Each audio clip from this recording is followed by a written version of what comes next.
Hello, everyone, and welcome to Reading Workshop. Today is Thursday, November 19th, 2020. The supplies you will need for today's lesson are your pencil, your My Book, and your reading journal. If you don't have these materials, go ahead and pause the video, collect them, and then come back to press play. Okay, now that you have all the materials, let's move on to our objectives. The objectives of this lesson are: I will explain ideas and support and why an author chooses to use them. We will recognize characteristics and structure of persuasive text by identifying the claim. And you will use characteristics and structure of persuasive text. You will recognize characteristics and structure of persuasive text by explaining how the author has used facts for or against an argument.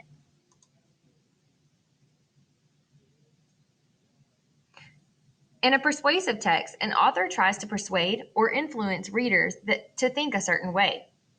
The author states a claim about a topic and then supports the claim as a part of the argument. Readers must analyze the author's argument to decide whether the support is based on facts or someone's opinion. A fact is something that can be proven. For example, Washington, D.C. is the capital of the United States. Clues in the text that indicate something is a fact include numbers, photos, maps, and eyewitness reports. An opinion, such as blue is the prettiest color, is a personal belief. It cannot be proven true. Clues in the text that include something is an opinion include words or phrases like I believe, I think, best, should, seem, never, always, or probably.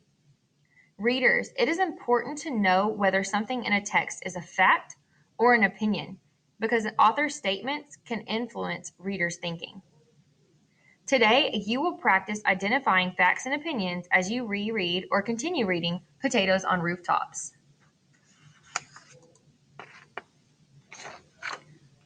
I want you to turn now to page 322 in your My Book. What is the author's view of urban gardens? Well, let me read to find out. Digging in. What if you're not an engineer or an architect? What if you're just, you? The good news is you don't need an underground bank vault or a fancy watering system to start your own urban garden. But there are a few things to consider before you dig in. Space. Urban gardens tend to be smaller than rural and suburban gardens. So you may need to choose crops that take up less space. Beans, for example, grow vertically or upward and do well in containers, which makes them great for narrow spaces. With a big pot, and enough sunlight, you can choose a variety that grows more than 5 feet tall. Sunlight. Some plants, such as tomatoes and zucchini, need lots of sun to produce their fruit, preferably 6 to 8 hours a day. So before you choose to plant, make sure you know how many hours of sunlight are available. Does your home or a nearby building cast shadows? Taste. What do you like to eat? What would you like to try? Arugula, an herb that is used in green salads, is much sweeter if you harvest the leaves when they're young and small. Some varieties of cherries are tart, while others are sweet. The more space you have to grow different plants, the more you can experiment. Time. Some plants require more care than others. Fruit crops like peppers needs fertilizer and a lot of water. On the other hand, a container of lettuce is the happiest in cooler temperatures and needs less watering and little or no fertilizer. Appearance. For many gardeners, how their garden looks matters as much as the crop it produces. What kind of space would you like to look at and enjoy spending time in? A carpet of greens? A jungle of tall pea plants? Cost. The startup cost for a big garden can be a little overwhelming. You may want to buy gardening tools, soil, fertilizer, compost, seeds or seedlings, and containers. It really adds up.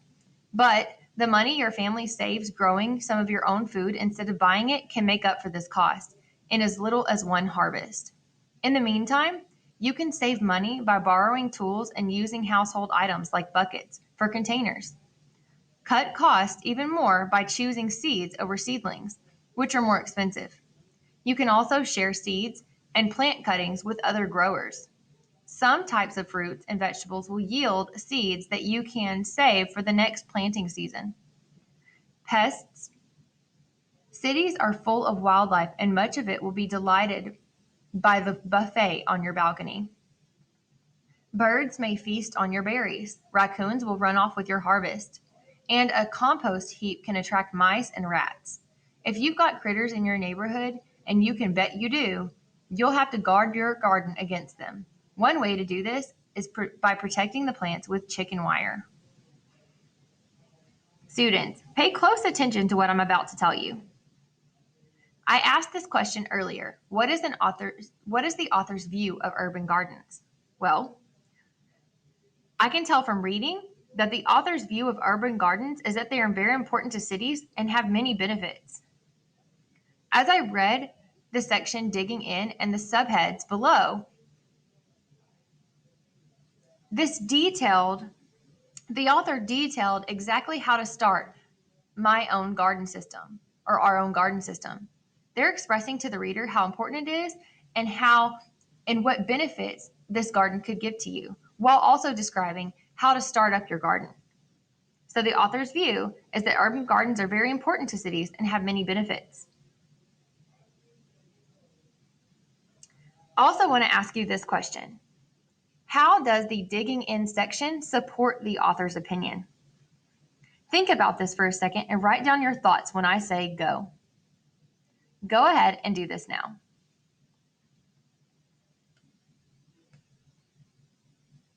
Okay, did you have any thoughts? Let's see if they were close. The digging in section supports the author's opinion by showing how anyone can start an urban garden with just a few simple steps. The author laid this out for us in the structure and also the wording that they used. Let me ask you this as well. Does the author mainly use facts or opinions for support? And how do you know?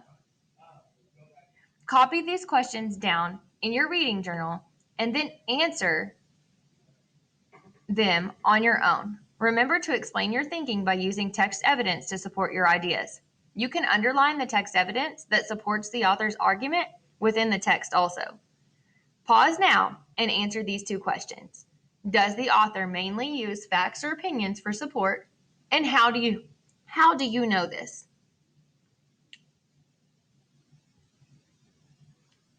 Okay, I hope you answered those two questions with full sentences and with text support.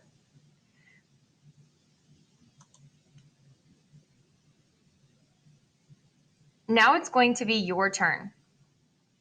You are going to read and use your My Book, pages 313 through 328, Potatoes on Rooftops. And then you're going to use the strategies that we discussed today to complete the Know It, Show It, page 99.